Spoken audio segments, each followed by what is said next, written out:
Yo, cut the track. You ever have to call me for anything? Check it out. You know better than that. You know exactly where I'm at. If you need something, I'm pulling up. If you need to keep going, you can chop it up or whatever. You better call me for anything, or you know better than that. But I never called for assistance. No, I never called for assistance. Suckers keep reaching and dissing. Taking cheap shots on some cheap shit. Hey, what's up? Welcome to another episode of Basement Jams Podcast. I'm your host, Joshua Wheeler, and today I've got Alex Eldridge. What's going on, man? What's up, man? How you been? Thanks for being on the show. Yeah, no, absolutely. Appreciate you. Hell yeah. So why don't you tell everybody at home, who is AE? Oh, shit. That's funny that you asked that because I do have a track called Who is AE.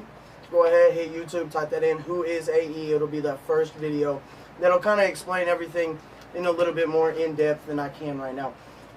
But, man, dude, I'm just a kid out of a small town that's fucking had to go through a lot of struggle, man. The only release that I've ever really found was either dope or music. And, you know, I'm trying to progress with this thing. And my current situation, man, I'm happily sober and trying to just chase a dream. I was actually talking to my boy Ominous on the way up here about, like, where I'm at. You know what I'm saying? Like, spiritually and mentally, I'm in a whole different space. And music's the only thing that I got to vent and really make me happy. You know what I'm saying? So, but yeah, man, I'm really not all that complex. I'm just a drug addict trying to make it in this fucking music scene. Alright. There's a lot of those. Some of them have bad issues and relapses, and we hope the best for them, but good to see you going strong. Yeah, and I'm really loving what you're doing. Just every time you put out a new track, I'm like, yeah. Appreciate that, man. Getting better and better. When I really... Like, so we used to, back in the day, we used to, like, kick freestyles and just dumb shit as kids, you know, and I've watched really progress and knowledge and all these dudes around me that I've watched do hip-hop for a long time, you know, and I just got out of the feds and about 6 months ago, and while I was in there, man, the only real release I had was to write music, and as I wrote this shit, people asked me off and on, they were like, man, do you do this in the world? And I was like, nah, man, I really just started writing since I got locked up. So I've really only been taking music seriously as an artist since I've been out. Like, I've only been recording and doing videos since I've been out 6 months ago. That's and amazing, I really feel like the progression that I've got is just unbelievable for how new I am in the hip-hop industry. I can definitely agree with that. Yeah, I've seen the progression, and I enjoy every new one you put out and always look forward to the next. I appreciate it. Yeah. So your musical influences growing up, like, what did you listen to? What did you like? Was it always hip-hop? Oh, bro. All right, so I'm probably going to get clowned for this, but so my first CD that I ever bought was the self-titled Backstreet Boys album. Deadass. So, I mean, you know what I'm saying? I'm a 90s baby, so I was influenced by a whole bunch of 90s shit. Obviously Nirvana, Blink 182. As a kid, I was a real angry kid, you know what I'm saying? I listened to a lot of Linkin Park, and, like, I hated my parents, you know what I'm saying? Just like any fucking 8th grader in the suburbs. And so, dude, it's just, hip-hop really became a real influence for me whenever I started using drugs. I was thoroughly addicted to Xanax by the age of like 14, 15 years old. And so hip-hop really, like, because that was one of the big influences in hip-hop, that was just, I could relate to it really well, you know? And that's really all I wanted to do was trap and get hot. And so everybody riding around listening to hip-hop. So, like, my main original hip-hop influences were definitely, of course, Eminem. But, dude, Lil Wayne, old Lil Wayne, the Carter 2, I fuck with that real tough. That's probably one of my favorite albums ever. Devin the Dude, because I love smoking weed, you know what I'm saying? A lot of Texas rap, man. Zero was a big influence. Let's see, I feel like I'm missing a whole bunch, man. Fucking Slum American, dude, the fact that you're wearing that shirt, Ritz and Yellow Wolf are fucking huge influences today, you know, like that shit goes hard, man, and I really relate to Yellow Wolf because I'm from a little country town, you know, and so like I really get down with that fucking like country thug type shit, dude, because a lot of people take it for granted. Like, yeah, you made homicides may happen in the city every day, but in the country you'll lose your life and fucking nobody will know about it for months because you'll be on a back 40 somewhere getting fed to hogs. You know, like, and so I really get down with that country thug shit. So that's, but yeah, as far as early influences in music, bro, I was kind of corny with some pop shit. Real talk. He evolved. That was my little brother's thing. He was into that Backstreet Boys stuff. Britney Spears. I think those were some of his first CDs. Hey, don't get wrong, bro. Britney Yeah. Spears could get the business, regardless, bald or not. My brother's definitely evolved though, and now he's on the right path. Yeah, no. Ominous Monster. Ominous is my dude, man. He's actually he's one of the biggest influences in my music today. Anything I do, anything I record, even before I record it, like me and him FaceTime almost every day. That's one of my road dogs, and so like anything I record or even pre-record, I hit him with the lyrics and like, hey, what do you think of this? What do you think of the vibe? And he never, ever lies to me about it. He's going to tell me straight up, like, hey, that shit sounds corny, or like, hey, maybe try a different style here. And he's always been real supportive of this dream, you know, and so he really wants to see the people that are close to him make it, you know, and so he's a huge influence, along with the rest of MIE, has been a huge influence on my music today. That's good feedback and support system. Does that make you the M and him the Dre? Oh, man, shit. I don't know, man. It's more like salt and pepper, maybe. Boy. Nice. Yeah, no, man. That's how. Dude, I really don't know where I'd be without MIE. For real, like it's been a huge support as far as my music goes today. That's cool. That's good to have people that are that close to you. I see them ragging on you online all the time, and it's hilarious. But I'd rather just play. Oh, bro, they were recording. Bad Choice is recording The Remission, which is going to be his first album, and Ominous was recording Rhythm Rose, which drops on the 31st. Make sure it'll be on all major music platforms. Ominous the Monster, Rhythm Rose drops on the 31st. Peep it, get it, cop it, jam it, share it, all that. But we were all doing that this past week, and they were all up in my crib, and bro, dude, it's relentless. Like, we are complete savages and pieces of shit to each other in person. Like, it's relentless.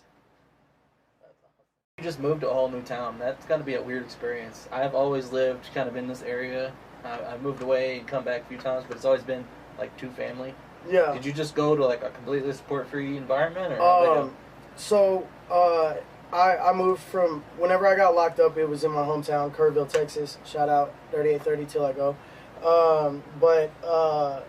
Whenever I moved to Austin, man, it was a matter of like, I was familiar with that city already. And so I didn't want to get too unfamiliar. Plus, I had to stay in my district for federal probation.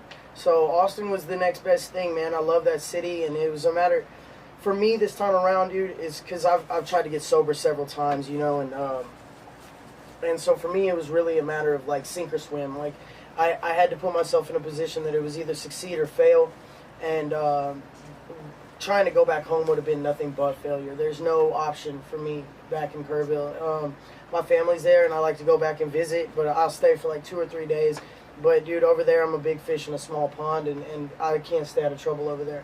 So it was a matter of getting to a place that there was at least an option of success. And since I've been there, that's all it's been, man. It's just been mad progression for my life in general, you know.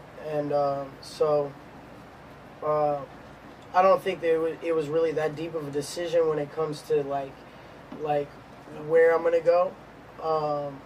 It was just like I want somewhere familiar, and it can't be home. Right. Now, I've always wanted to go to Austin. Everybody says that's like the music capital of Texas. Yeah, like, dude, it's lit. There's so many good bands and artists there that I want to go meet. I know I've seen a couple bands come through there, and they're from there. They want to come down here, you know, do this right here too. And I'm like, I'd really love to go up there and do that. Yeah, So, dude. at some point we'll It's hard to not be involved in the music scene in Austin. Like even if you're not an artist, like there's so much music going on constantly. South by Southwest, Austin City Limits, just nonstop music stuff around there. And so yeah, dude, there's there's a place with open mic on every corner, you know. So it's lit. I love it there, man. And I really feel like if anywhere I'm gonna blow up in Texas, it's gonna be Austin. Nice. So I do like the people that you've been collaborating with. Like, you put me in touch with Medicine Kid, and through him, I got in touch with Wasteland. And you know, they just can't. That's how I spread out and network, and I meet a lot of people that way. So yeah. Thanks for hooking me up, dude. Absolutely, Medicine Kid, dude. That's one of my dudes, Johnny Morford. Check him out. We did that Stranger Things video and song, and that really just flowed, man. Also, you can check it out, AE Stranger Things Season 3. Go and type that in on YouTube. It'll be like the 6th video down. You'll see my beautiful mug. But, dude, that whole video was about just like the inner demons that you face with addiction, you know what I'm saying? And it's just like you get trapped in that lifestyle, and it's hard to get out. And so I really tried to relate it to something that was mainstream and something that people are gonna like Google on a regular basis because they're waiting on Season 3 to drop. So this was my genius behind it, was the fact that like you type in Stranger Things Season 3 and boom, as you're scrolling through them, you're gonna see the trailers whoop-de-woo for Season 3, but you're gonna come along like, oh, Stranger Things Season 3, like maybe this is gonna be a track for the new season. So it's kind of half-assed clickbait, you know what I'm saying? But hip-hop, Rickroll. yeah, you know, like, so, but dude, that was one of my main thoughts whenever we recorded that song, is like, I want to make something that people have to listen to, you know, like, and I really feel like you can vibe with that song regardless of who you are. It came out really dope. I'm really happy with it. Me and him actually just dropped a new song called Akuna Mentality, about like, you know, my life may be dog shit, but I stay on a no worries mindset. So, but yeah, I love working with him, man. He's a bit thrown off, but so am I, dude. And I love that kid. Right, find good people that you really connect with, and just take it from there. Yeah, absolutely. I like that. That's kind of what I love about That's American. Is good at raised with worldwide dreams, man. Real. Yeah. And there's another dude in California. Ominous knows what I'm talking about. Reedy K. He's got his own thing called Gutter Raised. Same thing, you know. You come up from the gutter, but you're doing your thing trying to raise. Yeah, that's the group you added to me added me to the other day. All right, word. Yeah, those cool. are some cool dudes, some really good music I've been listening to for a while. Like, he just like randomly followed me one day on Instagram. When people do that, I like to go check out our music and see what's up. Yeah, absolutely. I'm like, whoa, I like that. Gotta show love. All right, so shout out to Reedy K. Speaking of Ominous, he is sitting right here. Just out of frame. Just out of frame. He came to show support, so I appreciate you. Shout out to all of MIE. Y'all guys are killers, blood. So, what are your goals with your music, man? Where do you want that to take you? Shit, bro. I mean, to the top. That's a place that Monster Inc. Entertainment belongs, and if I can be a part of that, man, that's where we. That's obviously the end goal. But man, my goals for right now, and I was talking to about this on the way up here. Is my goals for right now is just like make music that people. Whenever you hear my music, I want you to hurt. I want you to feel something. I want you to feel the joy. I want you to feel the pain. I want goosebumps. I want tears. I want, you know what I'm saying? Those are my goals, is to make music that people relate to, because I feel like right now, dude, the mainstream is so fucked. The mainstream is so fucked with the shit that's in that, like, and no offense to anybody that jams mainstream, but like, this shit's whack, bro. And I make music with a message. Like, I make music that fucking tells a story, and I'm not just out here talking about just the same dumbass shit, and I'm not putting auto-tune on everything just to fucking make it sound like everybody. Like, really on the cool, like, this is my goals is to make music that's different and music that matters. I like that. I like the music where you know you're dealing with people's experiences and their life story. I like that way more than I like people just rapping about money and drugs and stuff. Yeah. I'm like, alright. But the people that are rapping about that stuff, but they're telling a story about themselves, if that's something you were directly involved with and you're telling a story, you can usually tell, you can feel that. Yeah. You know, that kind of stuff. But I do enjoy, like, Ominous's album. Just so much personal stuff in there, and you felt every track. Yeah. And what you're putting out now is just so good. I appreciate that. That's the kind of music I like. Thank you. So I definitely see what you mean about mainstream, and that's why most of the music I listen to, I mean, a lot of people just don't even know Yeah, yet. bro, I bring up artists all the time, and they're just like, who? And it's just, but That's my own preference, you know what I'm saying? And I don't dog the hustle. Like, I respect the fact that you made it. You know what I'm saying? I respect the hustle, bro, because you made shit that people want to listen to, and you made money, and you made the dream happen off of that. So I respect the hustle. So it's not my cup of tea. Right. Don't necessarily have to like it. Yeah. For real. So whenever you're writing a song, like you're dealing with all your experiences and stuff, but do you have just pieces? Like, I know sometimes I've written a couple songs in the past here and there, and it's more like rock stuff, but yeah, it's like I've got something that gets stuck in my head, and then I've got something else, and then something you put together like puzzle, and then other times you just flows right at you and you got a whole thing.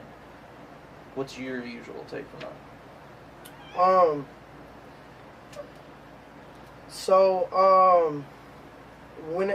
When I sit down to write a song, man, it's just like whatever I'm feeling whenever I sit down to write a song. Like, currently I'm working on my EP, 2L Hip Hop. It will be dropping not next month, but the following, because next month we've already got a lot of shit dropping. And so, but for me, like, whatever I'm feeling or whatever I want to express, I also try, like I'll get these topics stuck in my head, like an idea for a song stuck in my head, and then what I really love about writing is that, like, I get to take like a topic and just turn it into like a just a story, you know what I'm saying, from like a 2-word topic, like whatever it may be, and turn it in like for Psych Word Love, right?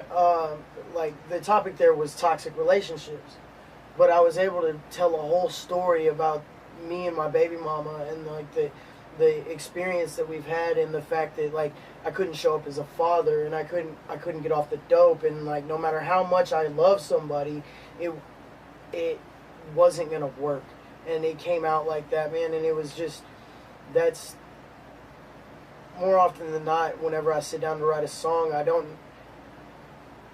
necessarily just piece it together. Like, I sit down with a topic and I'm just like, okay, this is what the plan is. Like, and I'll sit there in front of a beat for however long I need to, and until I think that, like, lay down a track front to back, make sure it's complete. Boy, he didn't even hear that. He didn't. How am I going to quote you on a podcast and you ain't even going to listen? In your face. lay down a track front to back, make sure it's complete. So, but yeah. Another thing that I'm impressed with is y'all's consistency and speed with which you turn around something. Like, you say, hey, I'm going to the studio, and 10 minutes, 10 hours later, you've got a track already out and released. I've seen people on any level working on an album, and they'll sit there and play with it, and tweak it, or whatever. You go in there and you get to a point where you love it, and you release it. Yeah, well, so me as a new artist, bro, I have to establish a fan base, you know what I'm saying? And the way to do that is to put out music that people like and do it consistently. And so for a while I was dropping 1 track a week, every week, until I came up with the idea for this EP. And so I haven't dropped anything new in 3 weeks, but I'm going to complete this EP and then give everybody a release date, and then I'm going to go back to dropping a track a week. I'm going to drop singles in between, because you have to stay relevant, you know what I'm saying? And so, like, because plenty of people can go into the studio and make a song, everybody does music, nowadays, and if they don't do music, they do fucking spoken word or poetry or fucking whatever. Like, I do interpretive dance or some dumb shit, like. And so for me, it's like staying relevant and staying consistent is a key into building a fan base. You have to, otherwise people are gonna be like, who is AE, legitimately, Right. And so I'm trying to make my presence known in the Austin area, and once I can build like a local fan base there, it's just uphill from there. You know what I'm saying? Yeah, it's awesome. I do enjoy the fact that there's just more and more. So as a new artist, if you catch a new track, like, I know it's harder for like a rock and roll band because they've got 3 or 4 or 5, 10 different instruments. people to get together to record it all, all that. But as an artist like you just have yourself and your work, and then the person mixing into it with it. Yeah. And that makes it a lot easier. That's why sometimes it seems like I'm skewed more towards hip hop. It's just they're out quicker and they have more information. Yeah. So when did you meet Medicine Kid? Oh shit. Probably about 5 months ago, man. I met him shortly after I got released out of prison. Frequent in the rooms of AA and HA, Heroin Anonymous, and so he himself is also a heroin junkie, and so we immediately clicked on that level. And then I told him that I do music, and he was like, I do music too, and they've got their own little home studio set up.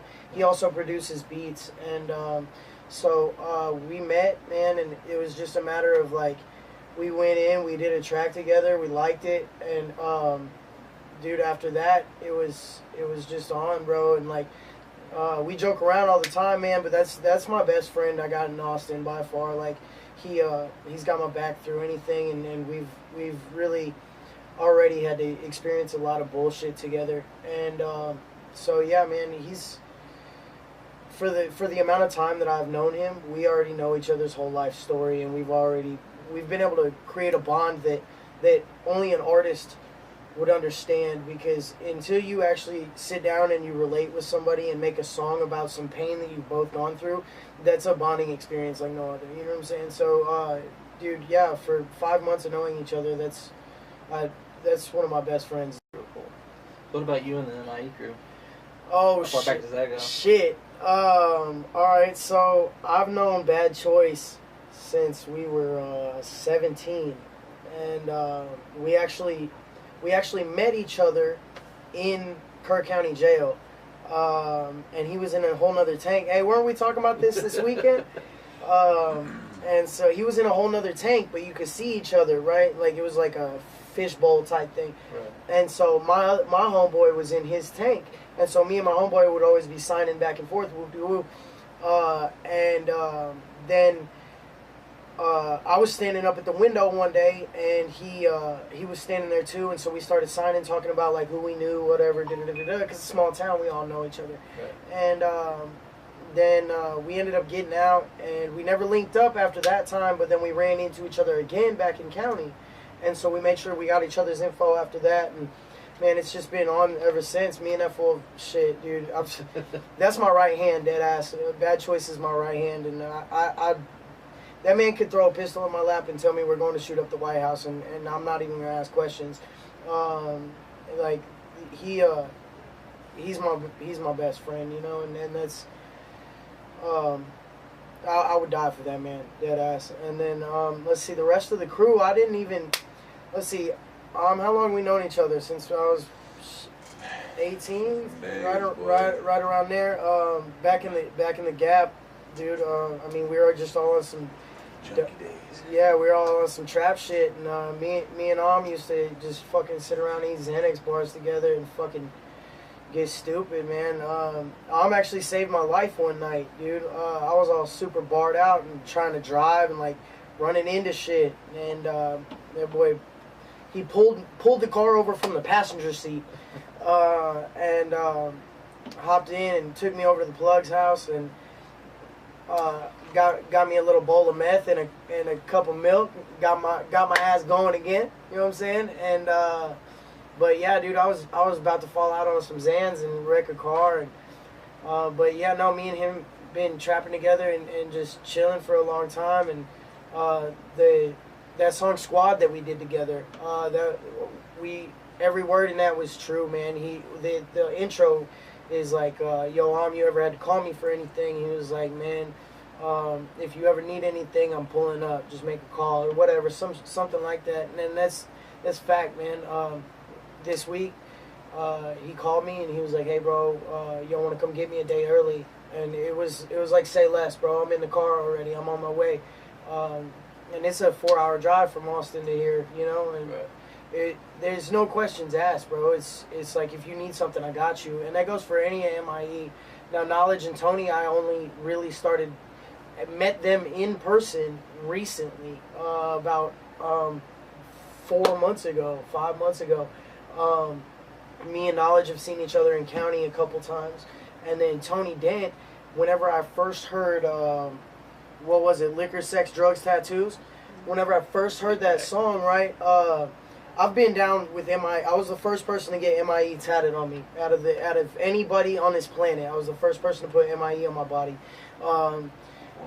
And I got it. I got it before the president, bro. I got it before Omnis, and it was just like that's how much this means to me. So whenever I heard that Tony Dent was a new member, I immediately hit him on Messenger on Facebook, and I was like, hey, bro, I know we don't know each other, but if you need anything, you're part of Inc. If you need anything, I'm not even kidding, anything, call me. I got you. Period. End of story.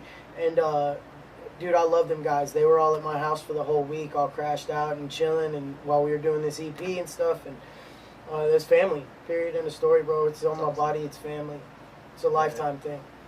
Yeah, I met Tony like right before Halloween, right when we did that first interview. Real cool dude. Yeah, he's a clown. I love him, bro. I love him. I need some more music, Tony. Where you at? Hey, 2019, Tony is coming with a full album, so. That being said, I am digging what you're putting out. Man, that track him and Knowledge did, that was good. Oh, the one that they just did the video for? Yeah. Where Monster's at? Yeah. That shit goes hard. Need Shit to goes super hard. Put just an audio out for that. I need that. That track's actually on SoundCloud for audio. Oh, is it? Yeah. Awesome. I'm about to check that. Yeah. That was real good. Plus the video itself, they just look like they were having a blast. Yeah, dude. I love the vibe that they have together on whenever it comes to tracks. They really get down to like some hip hop type shit. You know what I'm saying? Like. Yeah. So yeah, I vibe with everybody, and it's a family thing, like I said. Sure. You know what I'm saying? I got mine at MIE right before. Man, so about 8 months ago. That's lit. Yeah. That's lit. Yeah, I can't 9 wait months ago, somewhere done. So I'm only gonna get 2 face tats my whole life. I'm gonna get Amor Fati down this side, which is for the love of fate in Latin, because everything's fated. This conversation was fated. Everything that you go through is already predetermined. And then on this side, of course, I'm gonna put ink. So, but yeah, put it out there, let everybody know who I love, man. That's family. Hell yeah. So as far as music right now, as we were talking about earlier, what's in your boombox now? Or what are you streaming, or however you want to Let's see, bro. Little bit of everything, of course, man. I like in that Who Is AE track. You'll hear I say I'm a little bit OCD. I'm obsessive. I only listen to MIE. My hearing selective. So, of course, I jam everybody that's on Ink. But as far as like other major artists, Ritz, I just got put on with Mozzie. Mozzie goes hard. NBA YoungBoy, and I'll throw it back. I'll throw it back for like some rock, bro. I like old Linkin Park. I definitely listen to like System of a Down. I'm from the backwoods, bro. I listen to Texas country, a lot. Casey Donahue band. Eli Young band. I love my roots, man. You know what I'm saying? And so, but yeah, it's definitely a mix of Texas country and gangster rap. Period. Man, that's funny you said gangster rap. I saw Yellow Wolf at Rocklahoma last month, and that's where I finally picked up some American shirt. And he was like, I'm addicted to rock, I'm addicted to country music, and I'm addicted to gangsta ass rap. And whiskey, that was the other thing. And whiskey. Hey, he just came out with a new whiskey. What is it, Clear Creek or some shit like that? Yeah, Creek Water. Creek Water. Yeah. My brother's been, like, calling Dallas and shit, looking for some. He's Yeah. like, y'all got it yet? Because I'll drop down there. I was like, I know you will. You better give me one. Yeah, that's lit. Can't wait. That'd be cool. I can't wait for Monsters Inc. to have some of their own fucking That'd be liquor, real boy. cool. Working on a juice right now for vape. Hey. Of everybody that you've dealt with, maybe even just listen to, what kind of artists would you want to collaborate with? Do you have any dream artists that you want to work with? Oh, man. Like, if I could pick anybody in the world to collab with. Yeah. That's a good question. Gates, maybe? I'd like to collab with Gates, Kevin Gates. That'd be lit.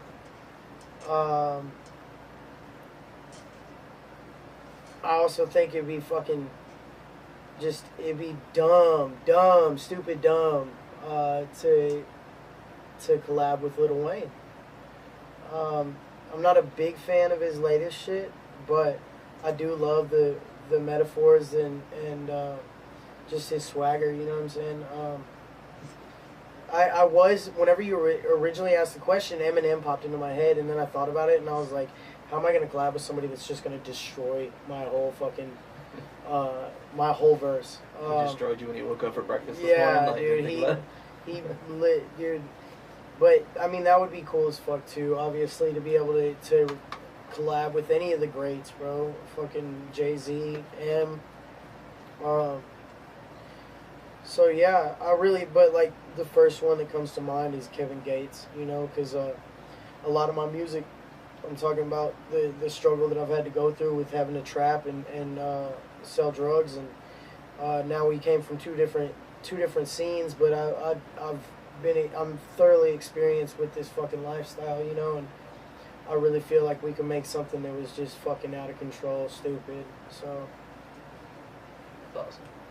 So, like, on the music that you put out so far, and I asked Ominous this one too, there's what you think everybody likes, and then there's what people seem to like. Do you have anything, like, you're surprised people like better than others? Because I make nothing but bangers. That's a good answer. I was surprised about, so I have a track on my SoundCloud account called I Need You, and it's about like some like codependency type shit in a relationship, and that has the most views out of any of my songs on SoundCloud, and I really thought that the track that I did with was gonna be the one with the most views, because he's already got such a big fan base, and it's such a, you know what I'm saying, that I really thought when that one dropped that was gonna definitely shoot past it, and I Need You's got like 12 more views than that one does, and so but yeah, man, I was surprised that one didn't, that one isn't my highest viewed song, but no, as far as like what I think people would like better than something else is like, I think that if you like my music, you're gonna, anything that I drop you're gonna like, because like I said, I make nothing but bangers. I make nothing but real ass music. So yeah. I've enjoyed all of them. I think my favorite is still the first one, just because of, I didn't know what to expect yet, and I like to just walk into something Who is with no AE? expectations, yeah, and just listen to it. And then you were like, I'm the Albert Einstein at rhyme. I'm like, holy shit, that's tight. And you just kept going. And I was like, fuck, that's a good flow. I'm hip hop's Albert Einstein, hip hop's Albert Rhymestein. Yeah. If AE equals MC squared, then it takes 2 MCs to do what AE is prepared. Bro, when I wrote that down, it's like I wrote it in a blackout, and then I fucking read it afterwards, and I was like, wait, is this how Kanye West feels every day? Like, I was like, that's fucking pure genius. And but yeah, no, I appreciate that, man. And that was really like, that was a big thing for me to drop as my first song, because like I like I say in the middle of that fucking track is like people want to hear, like, want to know who a new artist is, and so I really feel like, and if you listen to it, there's a whole bunch of like AE acronyms in there. You know, I said achieve everything, Albert Einstein, autistic education, and that line in itself, like, it's a deeper bar than just like my flow is retarded. It's just like autistic kids learn. No, dead ass. Hold up. But like, autistic kids learn in a different type of mindset, and they really excel at one thing, you know. And so like autistic education, like, I'm this good at hip hop and I'm barely in it, you know. And so like I really felt like whenever I said that, autistic education is just like, it's a much deeper meaning than my raps go dumb. Right. You know. So today we learned that AE is on the spectrum. Yeah. The rap bro, spectrum. I'm in the 4th dimension of life, bro. I live in a whole different dimension than, like I was telling him earlier, I see life in a whole different perspective ever since I got out and I've gotten sober this time. That's something I can't even imagine battling. I've never dealt with anything like that. So I think the strength it takes to do something like that is crazy. Y'all are impressive for that shit. Well, bro, I definitely, And I'm real spiritual. I'm big on meditation. I'm big on, but I'm not big on religion. You know, like I really feel like religion is fucked off a lot of the world in the past. You look at a lot of the wars, even back as far as we have history, it's revolved around religion, and I feel like religion is a way for man to control other men, and so I'm real big on spirituality. So like my sobriety, I completely owe to God, and the life I get to live today, I completely owe to God, and that's on a creator of the universe type thing, not any specific religion God. Because if you really break it down, the Quran, the Bible, everything goes back to the same perspective of God, you know, and so it's just really, I owe that to something bigger than myself, you know, because I don't have the willpower to just say no. I'm not fucking Ronald Reagan. And so, yeah, man, it's a matter of just staying consistent in what I know truly makes me happy. And I know that God's got my back, and that I'm more Fati, you know, like this was all fated, and I'm here for a purpose. Right. That's cool. It's just a very good strength of character in that. That's good. I'm proud of you, man. I appreciate it. Oh, yeah. Thank you. So, I mean, aside from the music you've got going on, how about your personal life? How you doing there? How you feeling? My personal life's great, dude. I surround myself with good people, good vibes. I'm good vibes only. Like if you're coming around with some dumb shit, you can miss me. Like I'm good vibes only. I've got a fucking wonderful girlfriend that I just moved in with. Man, this woman takes great care of me. I love you, Cindy. And so she's got my back through everything, man. She definitely she's tolerant of my bullshit.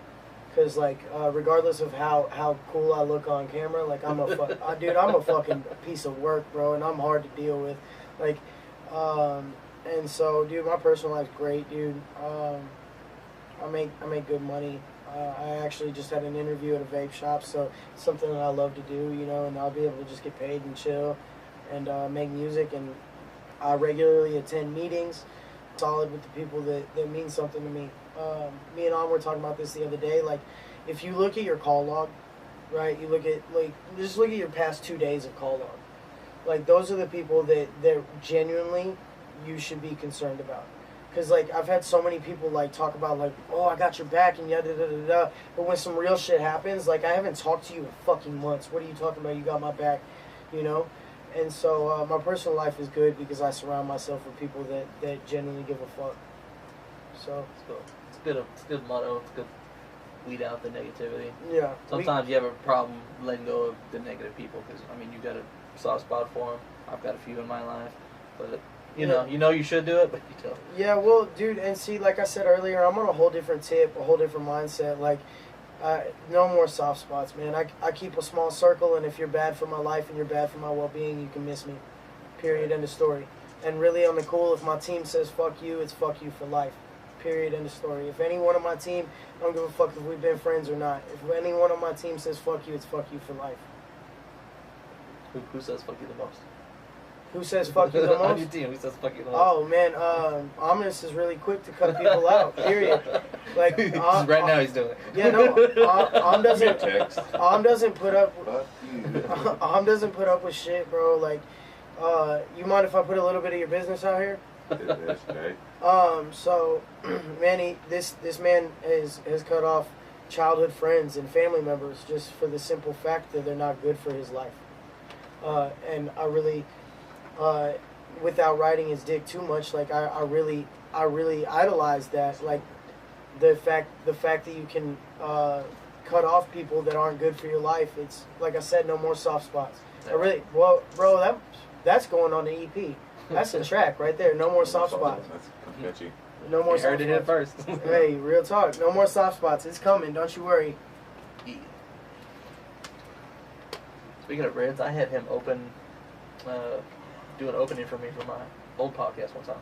Really? Yeah, he did the intro for me. So when it started, it used to be Josh and Ted make a podcast, and that was like more just like us bullshit and funny. But he was at the show, and I had to miss the show because I had to work.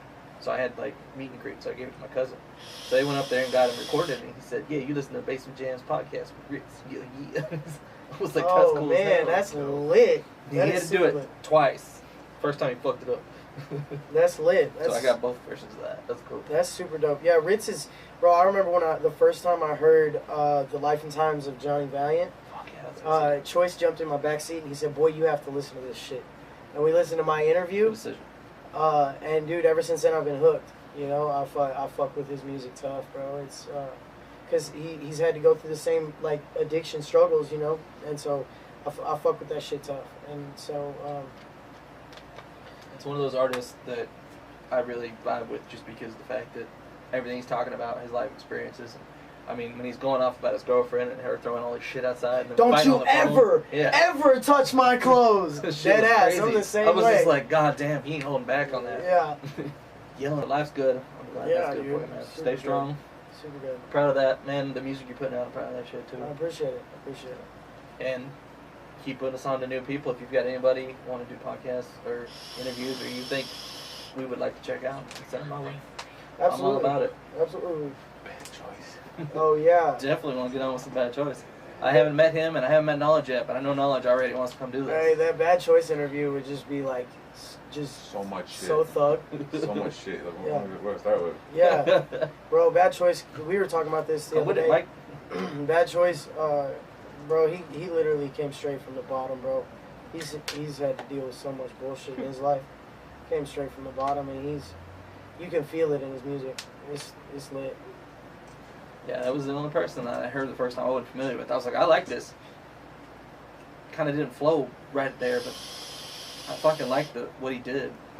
Just the talking at the beginning, in the middle. That was just kind of weird for me. For the Because the socket. whole album goes and goes and goes, and Yeah. then it slows down right there. And then he goes this thing and keeps going again. I was like, that was cool. You gotta really, for the socket, you gotta really understand the relationship that we all have with him. You know what I'm saying? Like so I just wrote this line for one of my songs, and I said, if it wasn't for Bad Choice making good decisions, we wouldn't be out here living the way that we're living. And you gotta understand that, like, that man, literally, he'll buy a pair of shoes, wear them 3 times, and give them to somebody on the team. Like, he doesn't give a fuck. Like, Tony came down, and sorry for blasting you, but Tony needed a little bit of spending money for the weekend. He dropped him $150 here. Boom, here you go. You know, and it's just like he's real down to earth. He's a serious motherfucker, but he's real down to earth and he's chill as fuck. But you gotta understand, like he's in that song, in the socket, like that's the real ass shit. Like he's literally had to grind from the bottom and watched people fucking act stupid and act weird whenever he started really making fucking money, you know? And so that's really where the socket came from, was that kind of mindset, is that people change up whenever you start really making it, and you're not the same broke motherfucker you used to be. Whenever you start really making it, people change. And that's too much of a concept to have to like to fit into rhyme, and so I really feel like that's why the socket broke down like that. Yeah, it was a really good track, and if you take that track by itself and listen to it, it's a great track. It's just the flow of that album itself. It's going hard and hard and hard. You just kept trying to bring that heat, and then you'll have a slower track, and then he comes in there, and his fucking verse was awesome, but it was just slower. So it definitely slows it down, and then you speed it back up, so it kind of takes you like that. But it was just not expected. Talking out of nowhere. Yeah. Towards the end of the album, too, on top of that. Yeah, but it was definitely awesome. Like I saw a lot of people saying that was their favorite song on the whole album. Hey, the video's lit too. Check it out, YouTube. Type in the socket. Boom. First video. Up That was there. another thing I wanted to ask. I haven't really talked to too many people that have done a whole lot of videos, but you've done several as of lately. Yeah. What has been your experience with shooting those, man? The guy that's been doing our videos, Wayne Fowl Productions, man.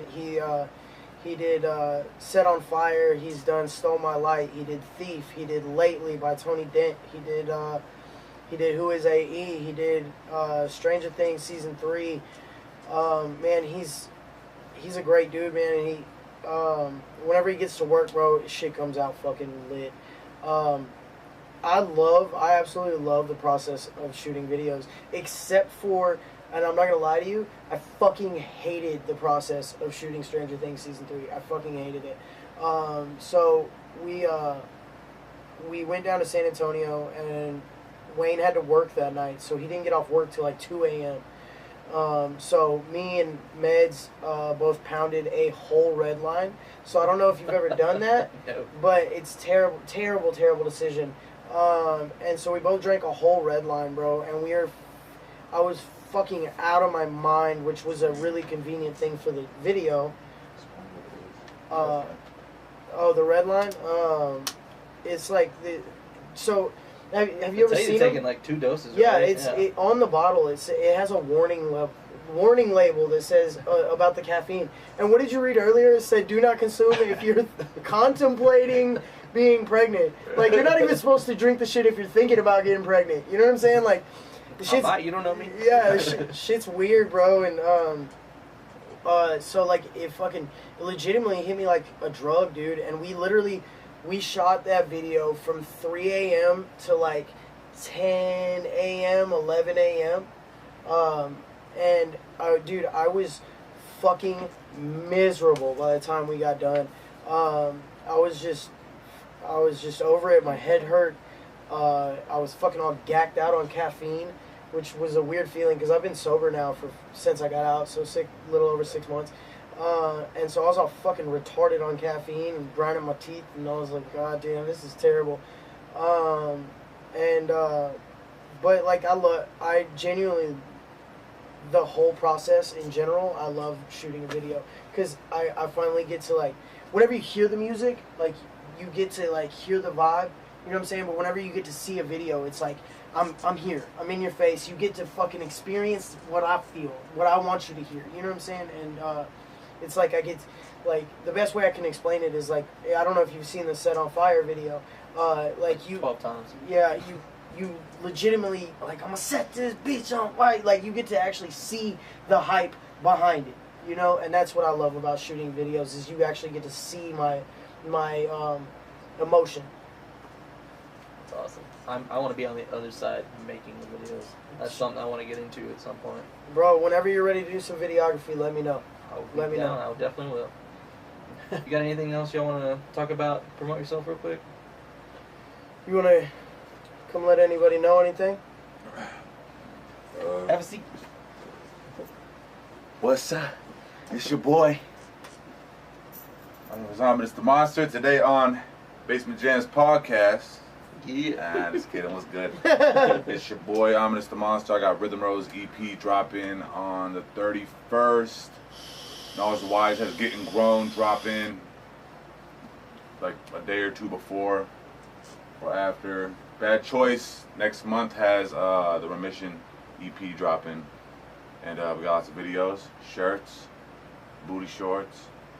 What y'all want? Holla at me. I got you. I got the plug. Real. Well, what you got dropping, L? Not next month, obviously, because Choice is dropping his, and I ain't trying to steal the shine from his first EP. So not next month, but literally the first day. What is today? Or what month is this? It's July 27th. July, March. September 1st.